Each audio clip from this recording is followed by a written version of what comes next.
Anthem. I love to sing this song because I am extremely patriotic, and I think it's especially a wonderful honor to do when you love your country.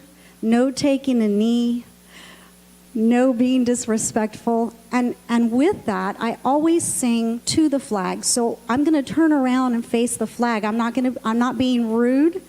I just sing to the flag of the United States.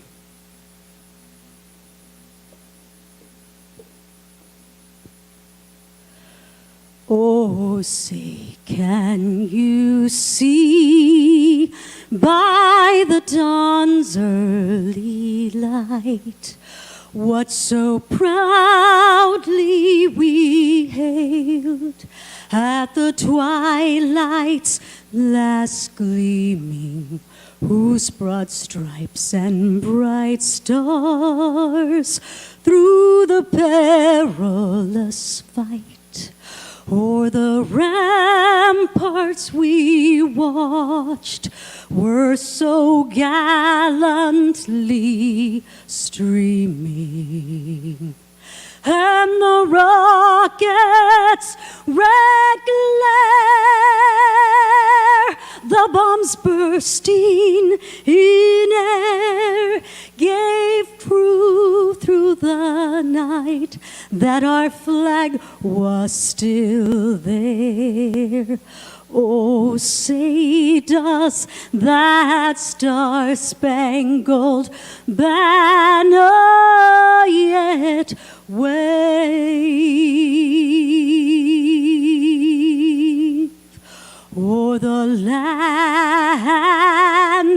of the free and the home of the brave.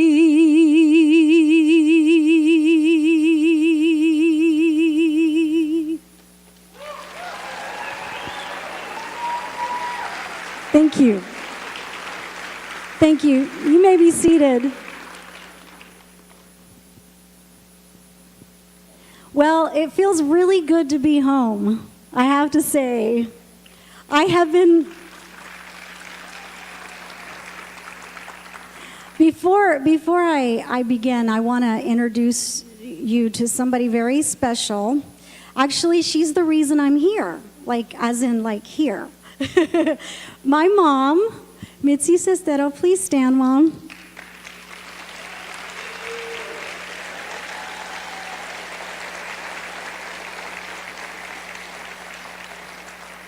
She's been feeling a little under the weather, so I wasn't sure she was going to make it. So I'm really, really thankful that she was able to make it, because I know she would have really missed out if she hadn't been here. I guess Nora told you a little bit about me and my plight to Harlingen. My mother is actually a native from Harlingen, but she went to Venezuela to teach many years ago, and met my father, who was Venezuelan, and got married, had children, and unfortunately that didn't work. Her marriage did not work, so we ended up back in Harlingen with my grandparents. So when I was 10 years old, I went to Dishman Elementary. Do we have any Dishman? Woo! So I went to Dishman 4th grade, 5th grade, 6th grade. Then I went to Gay Junior High. I was a proud gay cheerleader, except I hear that is no longer even here. So, so much for tradition. So then I went on to Vernon, and then, of course, Harlingen High School, graduated in 1984. So I have roots here. But one of the things that I have always been is conservative. I got to see Ronald Reagan when he came and announced to my family that I was a Republican. That didn't go over too well, but I stuck to my principles because I knew that the Republican Party really was my party because of my values. I could not vote for a party that did not share my values. And so I've always been very, very conservative, and I've always been a Republican and proud of it. So, um, one of the things that I wanted to just share a little tiny bit about, because I know you're here to hear my husband, is, being from Venezuela, still having family there, I am always amazed how people can vote for a candidate that is okay with socialism or actually pushes socialism. And I often ask them, do you even know what socialism is? Do you understand that socialism is a form of theft? Do you understand that it's taking from hardworking people and giving to people that perhaps, whether they want to work or not, or have other issues, it doesn't equalize things. It actually equalizes misery. Because if you've heard the news in Venezuela, Venezuela went from a very prosperous country, very rich oil country, and now they are eating their pets because they have no food, no medicine. That's what socialized medicine gets you, is no doctors, no medicine, misery. You can die of a common cold. It's horrific. And so the thought of them thinking that something like that is good for America, I'm like, are you kidding me? Do you actually understand what this can do to a country? So I can, and so I speak about it. And my husband brilliantly makes movies about it. And that's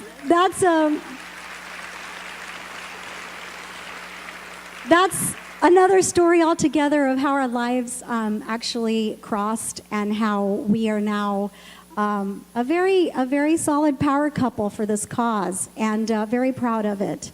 I know that many of you know Dinesh has written many books. Many of them have been bestsellers, New York Times bestsellers, and also #1 bestsellers. He has done 4 movies: 2016 Obama's America, America, Imagine a World Without Her, Hillary's America, and then most recently, Death of a Nation, that is now on DVD.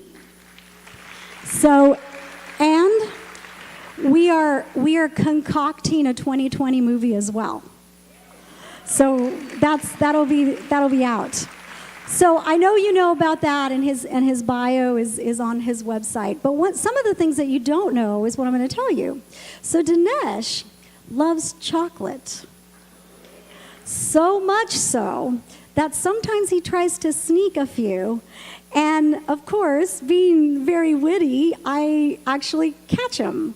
So we went on this major diet in January, because if you saw the movie, Death of a Nation, Dinesh and I maybe appear to be a little heavier.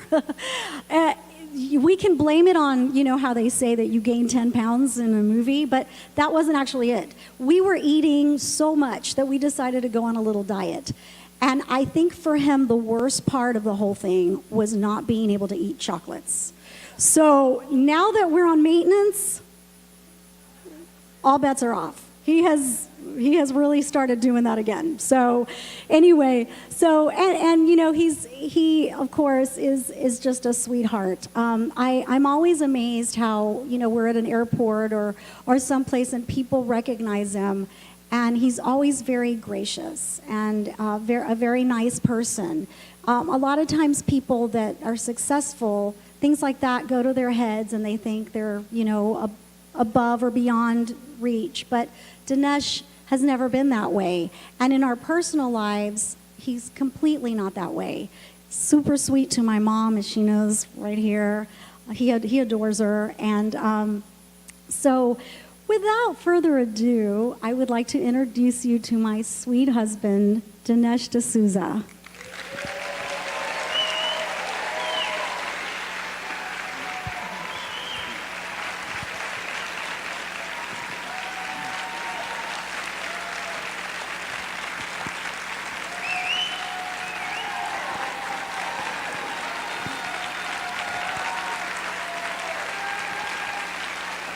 Wow. Oh my gosh. Wow. Thank you. Thank you very much.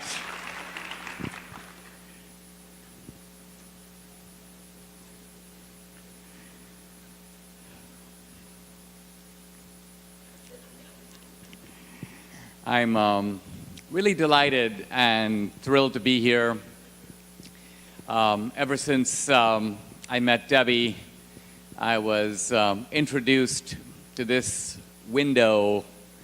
I got a window into this part of America, which I had no experience of before. And it's very close to Debbie's heart, and it's actually given me a window into her, who she is, and how she became the person she is today. I was 17 years old when I first saw America. It happened in kind of a funny way. I was a young high school kid in Mumbai, used to be called Bombay, India. And a fellow from the Rotary Club came and gave a speech at my school and said we have an exchange program in which students can go to other countries, Australia, Canada, America, and study for a year. And this whole concept intrigued me, and so I went home and I talked to my grandfather and I said, I wonder if I should apply for this Rotary program to go to America. And his reaction was, don't go. And I said, well, why not? And he goes, because it's too white. He said, it's just very white over there. And my grandfather, interestingly, was reacting not to America so much, but to long-standing British colonialism in India. And he was projecting his views of that onto America. I remember the plane descending in New York where I was making my flight connection. I looked out of the window, I saw the Statue of Liberty, I saw the New York skyline. And I remember right then I had this kind of very funny feeling come over me that my life was going to be completely different from that moment on. I felt I was moving from the corner of the world to the center of it. And I recognized that I was coming to a country that was not only different from the one I grew up in, but one that was in many ways unique in the world.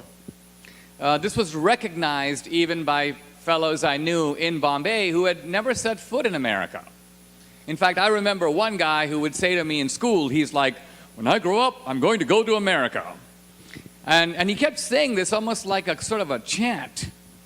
And finally I said to him, I was really puzzled, but I said, why are you so eager to want to move to America? He goes, Dinesh, I really want to go to a country where the poor people are fat.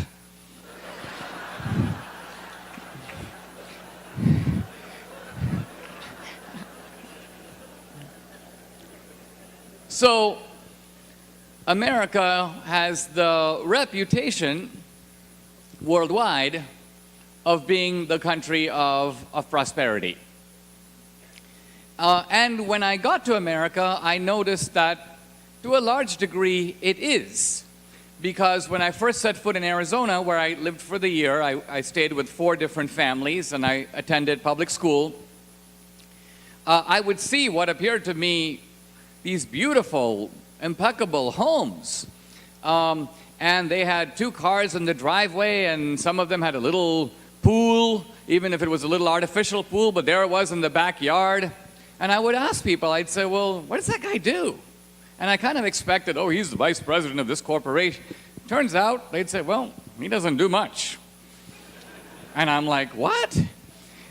And then it hit me that really a country is not actually judged by the kind of life it provides for the rich and successful and the super smart. A country is sort of judged by the kind of life it provides to the ordinary guy. And what struck me is that in America, the ordinary guy is actually pretty ordinary. He doesn't study particularly hard. He doesn't work particularly hard. And yet I say, wow, this guy has 2 cars in his driveway, and this guy has a little pool in his backyard, and this guy's out there barbecuing on Saturday. So it hit me that American prosperity is real in the sense that it gives a remarkably good life, even to the person who is quite ordinary, quite undistinguished. But at that time, I was not aware that there was something else that America would offer me in particular that was different from those things. Because I grew up in a middle-class family. My dad was an engineer, my mom was a housewife, and so I didn't grow up with any great luxury. But on the other hand, I didn't grow up lacking for anything. I was never hungry, I never missed a meal. Our family had a car. I sometimes joke that our car had such big holes in the floor that if you looked down, you could actually see the ground. But I felt like I grew up in a comfortable life. And so, am I materially better off in America now? Yes. But it's actually not a radical difference. My life has changed more in other ways. What to me has been really striking about America, the American dream, as people call it, is the chance to write the script of my own life. In other words, I've been able to do things in America and become things that would have been completely impossible if I had stayed back in India, even now.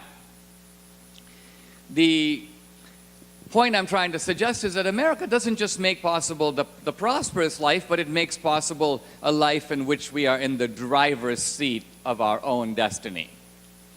This is a country where your destiny isn't given to you, it's constructed by you. And it's a country in which your major decisions in life, where to live, whom to love, whom to marry, what to believe, these are decisions that we as individuals can make for ourselves. So to me, the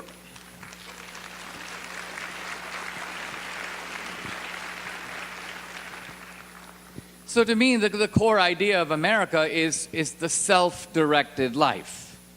And I think this is why America is such a powerful magnet for the world, why people in so many places want to come here, and because they know that it's a better life here. Now, the strange thing is when I set foot, I actually, after my exchange student year, I was admitted to college. I went to Dartmouth College in New Hampshire, and one of the first things I heard in college was this notion that all cultures are basically equal. This is one of the sort of foundational ideas of what is sometimes called multiculturalism. All cultures are equal. And I said, all cultures are equal? That actually doesn't make any sense. And it certainly makes no sense to anyone who's an immigrant. Why? Because an immigrant is naturally biased in favor of your own culture. You're raised in a certain society, this is your family, these are your neighbors, this is your life. You don't know any other, and naturally you're going to love the community that is yours. So anyone who's going to pack up their tent and move to another culture is actually doing a certain kind of voting. By that I mean they're voting with their feet in the most dramatic way possible.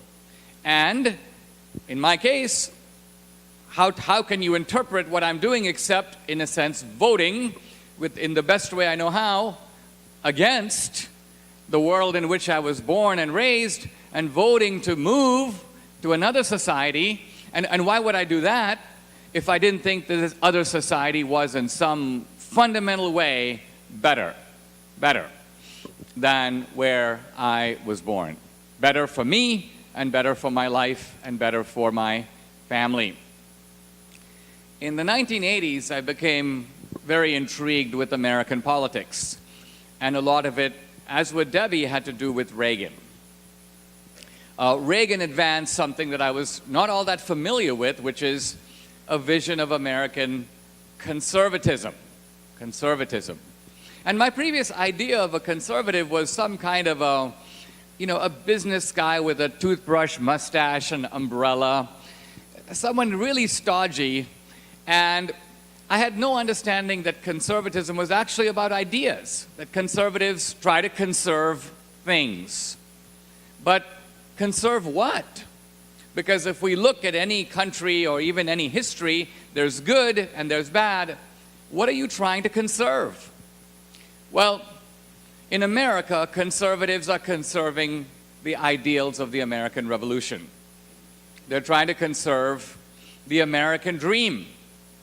And right away I began to scratch my head and say to myself, this is interesting, all this talk about the American dream. As far as I know, no other country has a dream. I mean, there's no Chinese dream. I really don't know of an Indian dream. There may be a French dream, but I don't think we want to know what it is.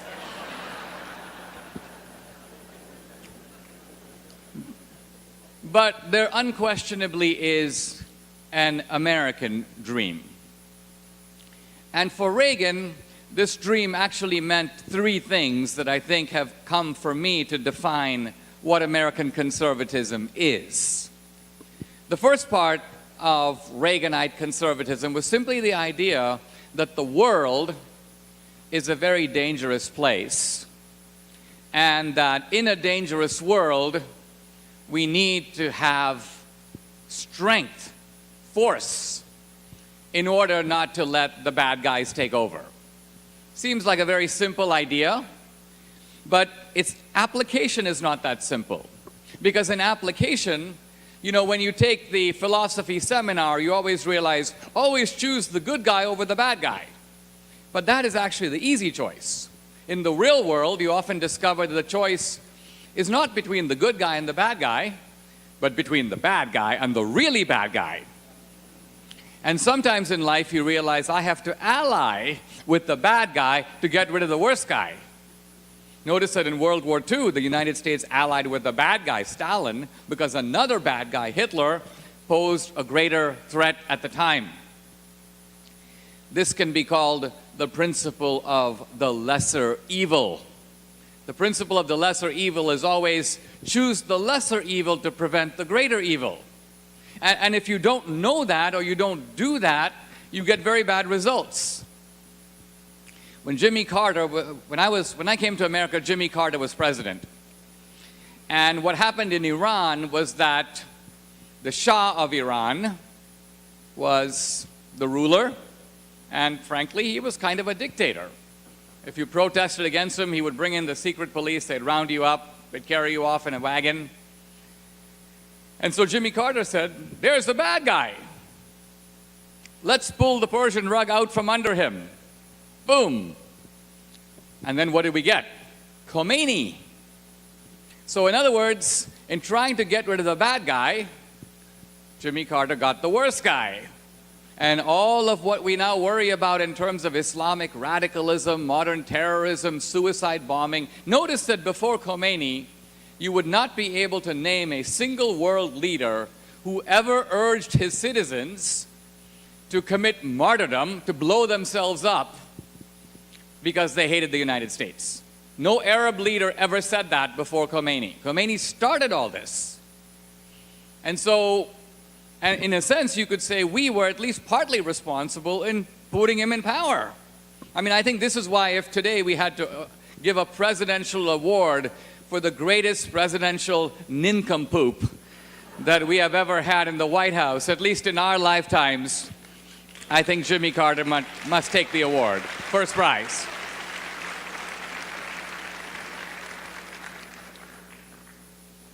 By the way, not Obama, who's a very different character. And I've had some more direct dealings with him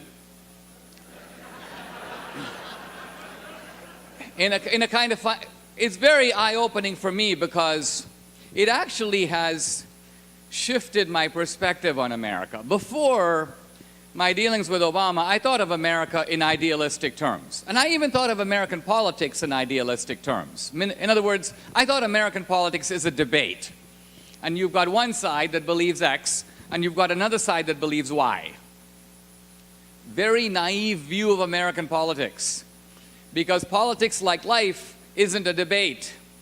in reality, all the human emotions of anger, hatred, lust, revenge, all the things that we see in everyday life are embedded in politics as well. But amazingly, because I think I saw America through rose-colored eyes, I didn't really know that. And so I made a movie on Obama, 2016, Obama's America. Now,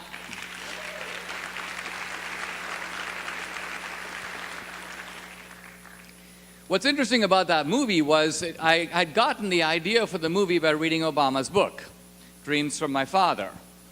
I was struck by the title. Not the dreams of my father, but the dreams from my father. Obama was sort of letting on, I got my dreams, my American dream, from my dad, who was not an American, but a Kenyan anti-colonialist. So part of what I did in the movie was I went to Kenya, and I stood in Obama's family grave, and I met Obama's family, and it was a very surreal experience. I met Obama's grandmother, and I said, oh, you're Obama's grandmother. She goes, I am not. It's like, what do you mean? She goes, Obama has 5 grandmothers. I go, 5 grandmothers? She goes, 5 grandmothers on his father's side, because his grandfather had 5 wives. I am not his actual grandmother, I am his step-grandmother. So suddenly I realized I'm in this totally different world, a world of polygamy. I mean, remember, people say, well, it's because Obama's grandfather was a Muslim. No, Muslims are only allowed to have 4 wives. So there was a further turn of the screw, if I may put it that way, going on there. Now, the reason I'm telling you all this is because I make a movie critical about Obama. Part of it was to expose hypocrisy. Because Obama was going around saying, we are our brother's keeper. And I was like, I discovered that Obama has a brother. And he's living in a hut in the slum of Nairobi. So what has Obama done to keep his own brother? And so there we are in the movie. I'm interviewing his brother. I said, what's Obama done for you? Absolutely nothing. So this was very annoying to Obama. And literally weeks after I make the movie, banging on my door. It's the FBI. And 2 perfectly pleasant young guys, I mean, literally they seemed to me in their 20s. But I knew something was cooking. And what was cooking was to accuse me of a campaign finance violation for giving money to a college friend of mine who was running for public office for the Senate in New York. I inadvertently gave too much. I gave $20,000 more than I could give. Now, this is done all the time. People do it all the time. To my knowledge, absent corruption, and by corruption I mean if you're not getting something out of it yourself, no American has ever been prosecuted, let alone locked up, for doing this. But in my case, I find myself in a courtroom. I hear this phrase, United States of America versus Dinesh D'Souza. And any immigrant is going to feel a little chill down your spine if you hear that. And this feeling is exacerbated when you actually start dealing with the government. You have the full power of the Justice Department, you have the full power of the FBI, and the conversation goes something like this. Did you exceed the campaign finance law? Yes, I did, and I should receive the same penalty as anybody else who did the same thing. To which they reply, not so fast. We're going to get you for bank fraud. You say, bank fraud? They go, yeah, because you took your money out of your bank account.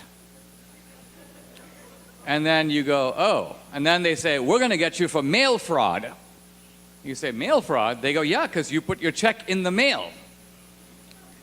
And then it begins to occur to you that they are taking what you did, redescribing everything and making it a criminal violation. See, they've got a massive accordion of federal statutes that can be manipulated any which way to bring these charges. A lot of these laws were put into place to fight the mafia or to fight ISIS.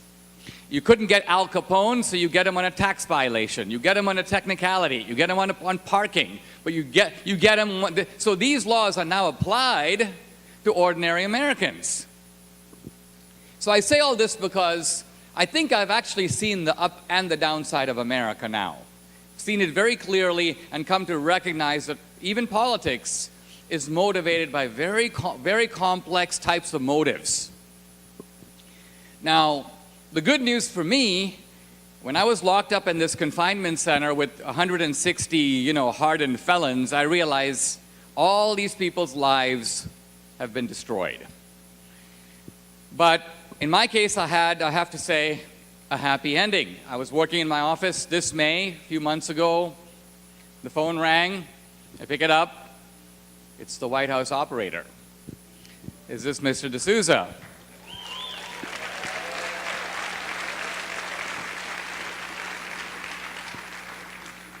Hold the line for the President of the United States. And so I did. And on comes Trump.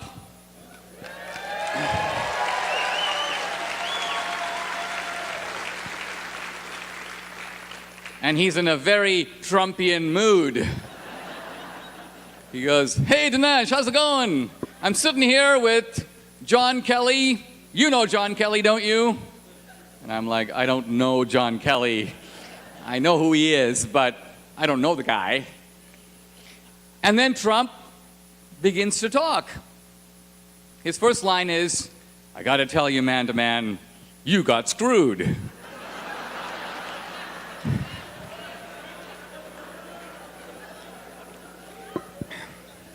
And as he's speaking, it sort of slowly dawned on me. And I didn't just experience the elation of, wow, suddenly this whole felony label that has been strung around my neck is lifted. And suddenly I have all my rights back. I can vote.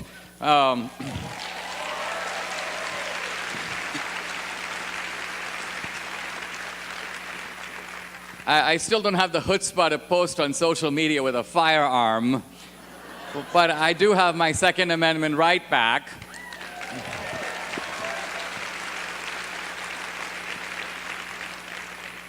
And I realize I have my whole American dream back, but on top of that, the political significance of what Trump was saying hit me, and that is that his action at that moment was just a giant up yours to the whole Obama administration.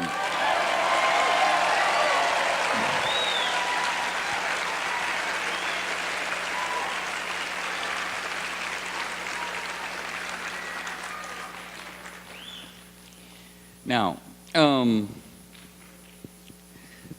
there's a lot of talk in American politics now about how our society is divided. And I think that our problem in America today is not division per se, but gangsterization, lawlessness, the fact that the rules are going out the window. This actually is unprecedented in my lifetime in this country. Now, it's quite normal in other countries, but in America, I haven't seen this. I don't think that Reagan would know what to make of it. Reagan's was an era of gentleman's politics. You had political opposition, but it was all conducted as a kind of argument among friends. It was almost like in the old America, we all agreed about the goals, but we might disagree about the means. So we all agree, should America be strong? Of course. Should America be an influence to the world? Of course. Should America be prosperous? Of course. Now, we can argue about how to divide the pie, but the idea that you want to create as big a pie as possible, that you want to have as much economic growth as possible, the idea that we want not just the free but the decent society, there was no argument about this. The argument, as I say, was merely about the means. It seems to me what's changed in American politics now is a breakdown of understanding, even about goals, and a willingness to demonize your opponents.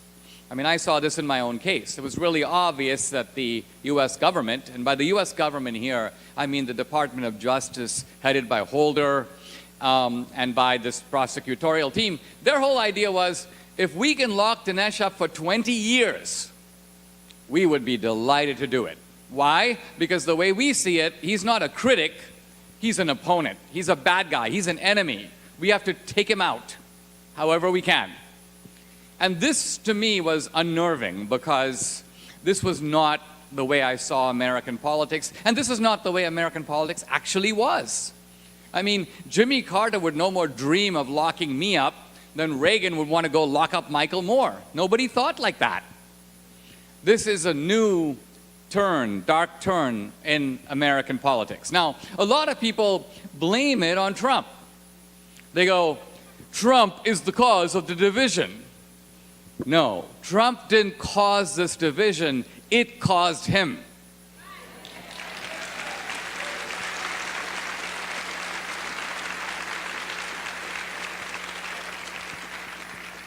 I mean, if you think about it, Republicans, going back for now 20 years, ever since Reagan, have been nominating these, you can only call them Boy Scouts. George H.W. Bush, Bob Dole, Mitt Romney, John McCain. All of these very good guys, and some of them such good guys that you wouldn't know what negative to say about them. I mean, if I had to write a recommendation for Mitt Romney to go to university, it would begin with something like this: not since Jesus Christ. We are talking about a super straight-laced guy. And yet, the moment he steps into the political arena, the left begins to bombard him and demonize him. He's, you're a greedy, rapacious thief. You have been destroying people's American dream. Where did you get $200 million? And here's poor Romney on the defensive, up against the wall, apologetic, trying to explain himself. Now you notice that no one makes this accusation against Trump. It's very interesting. Trump has more money than Romney. But nobody goes, Mr. Trump, where did you get $2 billion? You can't say this to Trump, because if you do, he sits you down and explains he has even more money than you thought.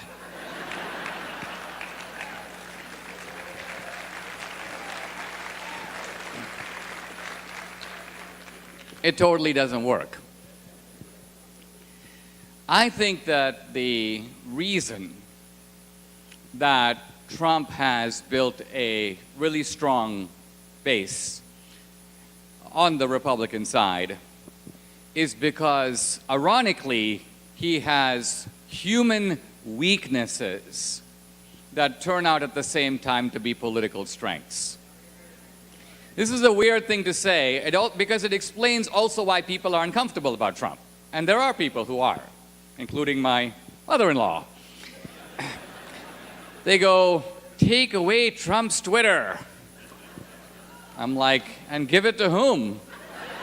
What would they know what to do with it? But the critics of Trump are onto something, because from a human point of view, Trump has qualities that cannot be described in any other way than as weaknesses. Let's start. I want to mention two. One, the man clearly has a Himalayan ego. He even makes Obama look humble, which is not easy to do. In my movie, if you've seen Death of a Nation, it's on DVD. If you haven't seen it, you should. But it's out in streaming now and stuff. Anyway, on this movie, if you look at the poster, it morphs ahead of Lincoln and Trump. And it's true, some of my friends, and some of them are never Trumpers, and they go, Dinesh, they go, don't be ridiculous. How can you possibly, Lincoln and Trump? How would you put those two guys on the same image? It's insulting. But then I realized that actually this view of the comparison is also shared by Trump, but from the other direction. In other words, Trump comes in and he goes, well, I'm obviously numero uno. Now, what's this Lincoln guy doing in the same picture with me? Dinesh, this is insulting. couldn't you at least have put his head a few inches below mine and with a top hat and all? So Trump is an egotist. But living at this strange time of American politics where you are being bashed every minute of every day on every platform. I mean, not just by the news, you're being bashed by the comedians, you're being bashed at the Emmys, you're being bashed at the Oscars, and when they open a Broadway show, and you're being bashed by people on your own side. So when this is going on, an ordinary person with a normal ego would have totally crumbled. But if you have this Himalayan ego, it's a kind of insulation that allows you to sort of ignore all the noise and just move relentlessly forward. So Trump's ego is a plus.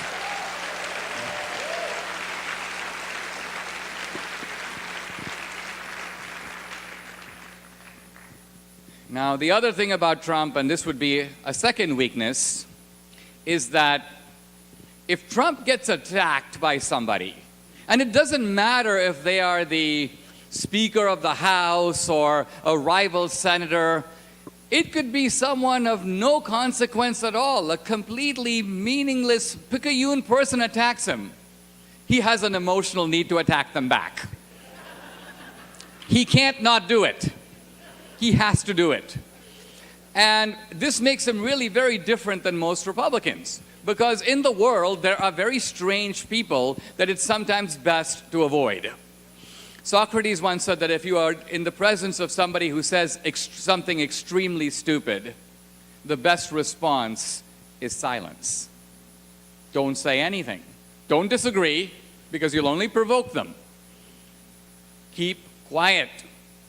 But with Trump, it's not like that. Let's say that this admittedly crazy character, Omarosa, comes running into the room. Any other Republican would go under their desk. And they would put the curtain over their head, and they would just wait for her to leave the room. Not Trump. He wants to fight. But again, as I think about this quality, and it's not a good quality, right? I mean, we don't teach our children, we teach them the opposite. Self-control, restraint, pick your fights. But in this perverse political environment, where the ordinary Republican has become a little bit of an invertebrate, in this environment where you're being savaged by the other side, and in which there's open hostility from the media is not in the business of asking questions. They've almost become a wing of the Democratic Party. They're not enemies of the people, but they do seem to be enemies of any modicum of fairness or objectivity. I mean, when I think of this fellow, Acosta, this sort of overgrown fetus, I mean, the thing about this guy is that it's not that he's critical, it's that the same guy who was a complete butt licker for Obama now becomes a hostile figure with Trump and pretends like he's acting no differently. It's the hypocrisy that gets you. It's one thing if he said, look, I loved Obama. If Obama shot his grandmother, I'd explain why he had to do it. And I hate Trump. I'm going to do whatever I can to take that man down. That would at least be a refreshing, brutal honesty. But he pretends like, oh no, I'm just doing my job. I'm just asking the tough questions.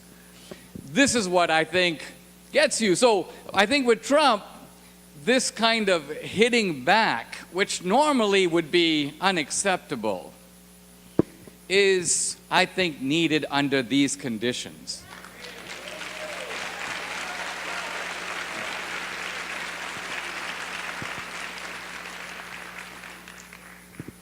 Now, a lot of times when I think about American politics and I think about the two parties, and I think about the left and the right, and these terms are kind of confusing. In fact, the left and the right, I mean, these terms go back to the French Revolution. In the French Revolution, the people who supported the revolution sat on the left. And the people who opposed the revolution, who were the defenders of the monarchy and the aristocracy and the established church, they sat on the right. So left and right go back to that. So sometimes I think about, what does all of this really mean today? And I'd like to round out my talk by focusing a little bit on the way that I, coming at it from the outside, see the ideological divide between the two sides. When I first came to America, I remember when I went to Washington, D.C., I was a young policy analyst in the Reagan White House at the very end, and I was invited to a reception in the 80s by Chuck Schumer, who was then a congressman. And I had he wasn't Chuck Schumer. But he had a reception for Indian Americans. And I was invited, and so were a bunch of other guys, Indian doctors and stuff. And I remember Chuck Schumer, the essence of his talk went something like this. He goes, "You Indians are not being good Americans." And we would be like, "What do you mean?" Because we were eager to be good Americans. And he said, "The problem is that when you come to America, you save money, you work hard, you try to get a good education, you try to advance in the American system, but as far as politics goes, you don't really do anything." And the Indians were like, "Yeah, that's because, you know, in India, politics is a big mess, and so we try to stay away from it, and we just try to do our thing." And he goes, "I know, but no one's asking you to get into politics." But he goes, "Here I am, I'm a congressman." He goes, "You guys never come to my office. You never make any demands." And the Indians were like, "Well, what demands do you want us to make?" And he goes, I don't know. He goes, "You know, just come and make demands. That's what I'm here for." And I just remember that stuck in my mind, and I never made any sense of it, and I never thought about it. And then years later, closer to now, when I was researching the history of the Democratic Party, I read about a very interesting man. This is Martin Van Buren, who was the successor to Andrew Jackson, President of the United States in the mid-19th century. And the Democratic Party, most of you probably know, was founded as the party of the slave plantation.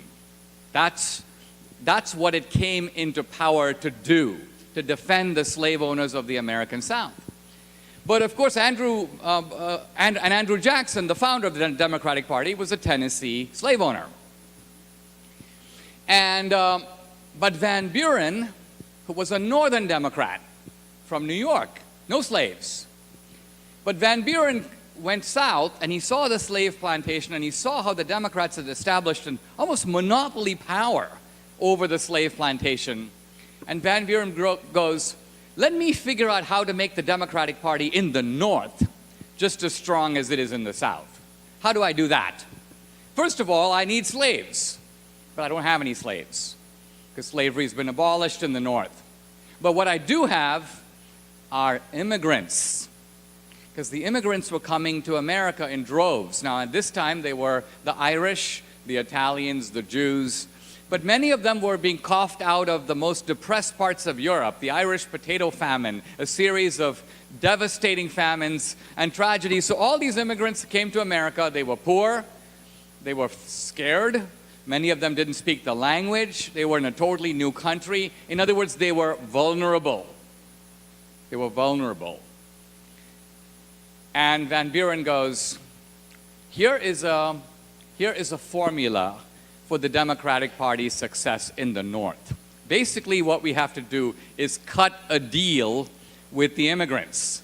But the deal is going to go like this. In slavery, you may say you have two parties, A and B, the master and the slave. And A, the master, steals the labor of B, the slave, and takes it for his own benefit. That's the meaning of slavery. Lincoln calls it, "You work, I eat." That's the essence of slavery right there. It's not even racial, it's just theft. With Van Buren, he came up with a theft scheme, but it was much more cunning. The theft scheme is more like this. Let's assume that you're the immigrants, and I'm Van Buren.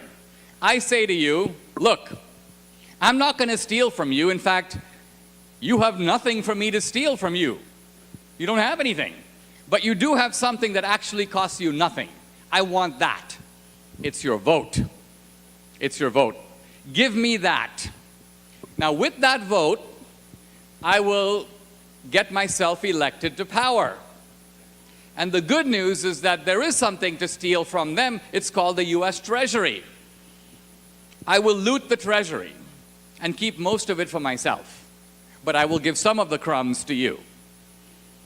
So this became what was called the racket of the northern urban bosses, in which they would get the immigrant vote, and these Irishmen would get nothing out of it. I mean, they would get a job reference or a flask of whiskey or a turkey dinner at Thanksgiving, and that's it. But the reason it was worthwhile for them is that it was a modicum of security in exchange for something that cost them nothing. But the Democrats were really clear. I'm not going to compete for your vote and your vote and your vote separately. I don't want that. I want you to round up all the Irish guys and get them to vote together, ethnically, collectively for me.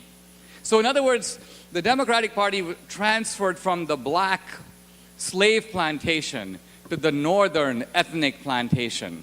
And I mention all this historically because that's the formula even today.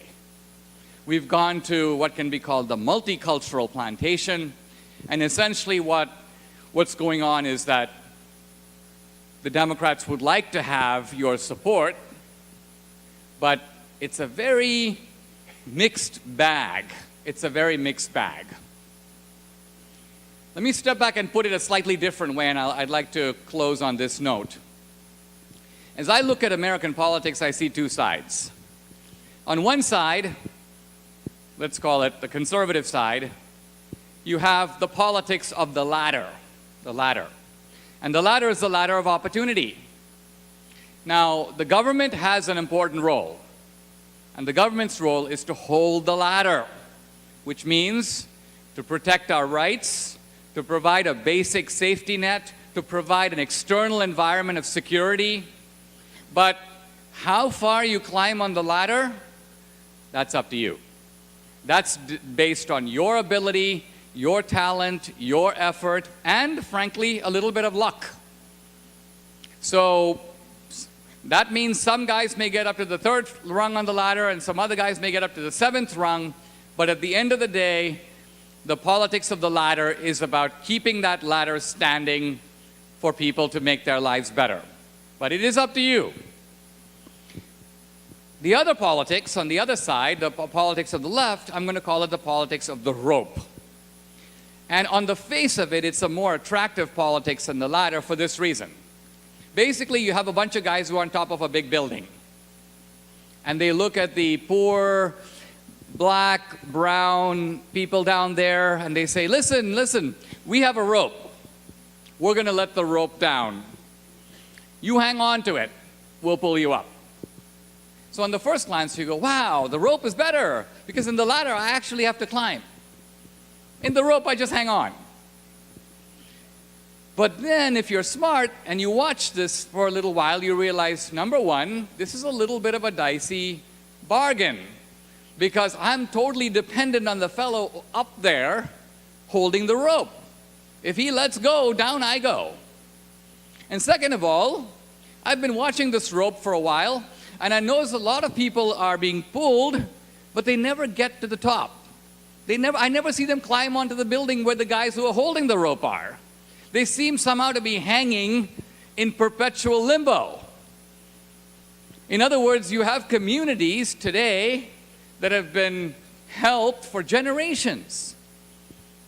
You have black ghettos, Latino barrios, Native American reservations. Trillions of dollars have been put in these places, and yet they're not all that different than they were in 1972.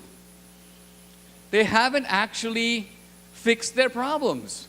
And there's a suspicious lack of urgency about fixing those problems. They appear to be just where people want them to be.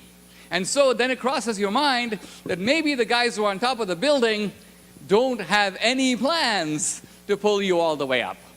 They have you right where they want you because you are now in a position of suspended dependency. In fact, you have no place to go. If you let go, you'll crash, and yet you can't pull yourself up. You're stuck. But while you're stuck, you remain 100% dependent on the guys who are holding the rope. in a sense, the rope has become, you hate to put it this way, a kind of a noose around your neck.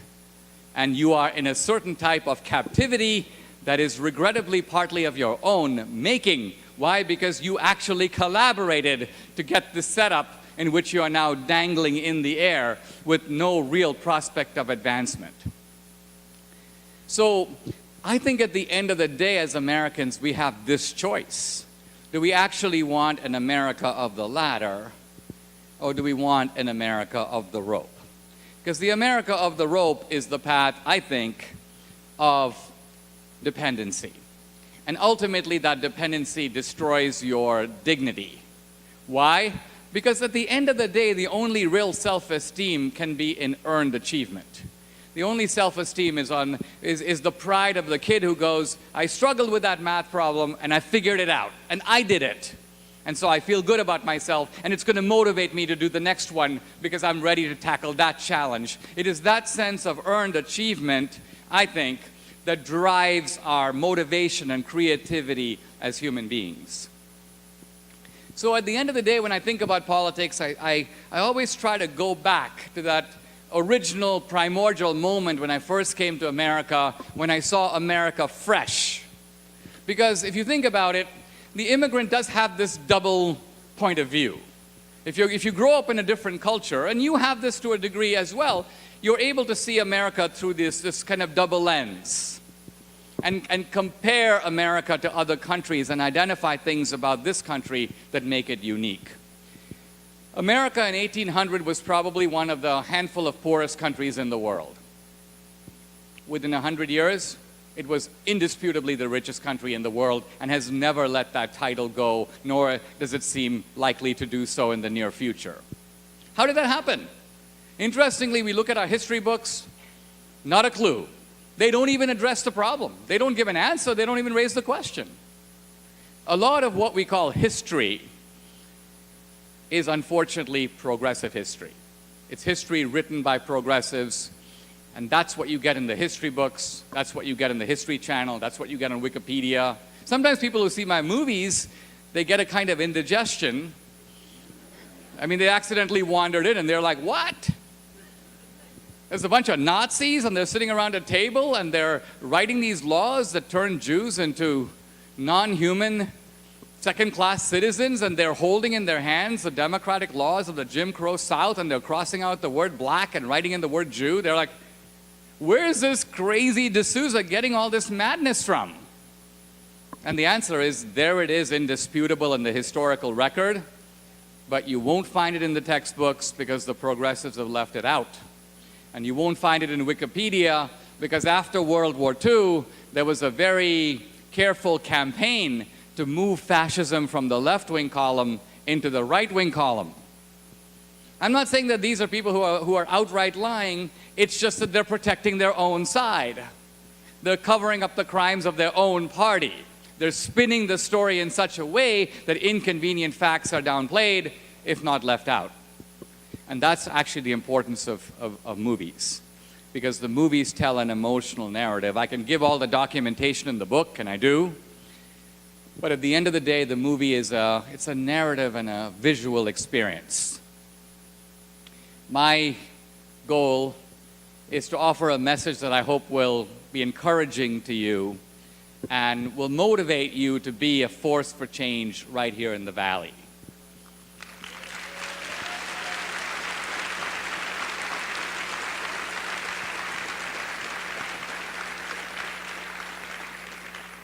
This valley is actually quite diverse, and its values are quite conservative, but its politics is one-dimensional. I mean, you have a politics in which the congressman barely has to even campaign because he thinks he's got it in the bag. He has the same comfortable look as the fellow sitting on top of the building, looking at everybody down there and going, I don't have to work to convince them. They all depend on me. I'm their master, and they know it. And I think it's really important to mobilize a force and to perhaps sow a seed here this afternoon, a force that ultimately says, actually, that's the wrong message. here in America, we don't have masters, and we're not anybody's servants. And we're going to actually organize and think and be creative and rise up and tell our friends and start getting a message out that at the end of the day, we are not the party of the rope. We want to be the party of the ladder. Thank you very much. Thank you very much. Thank you.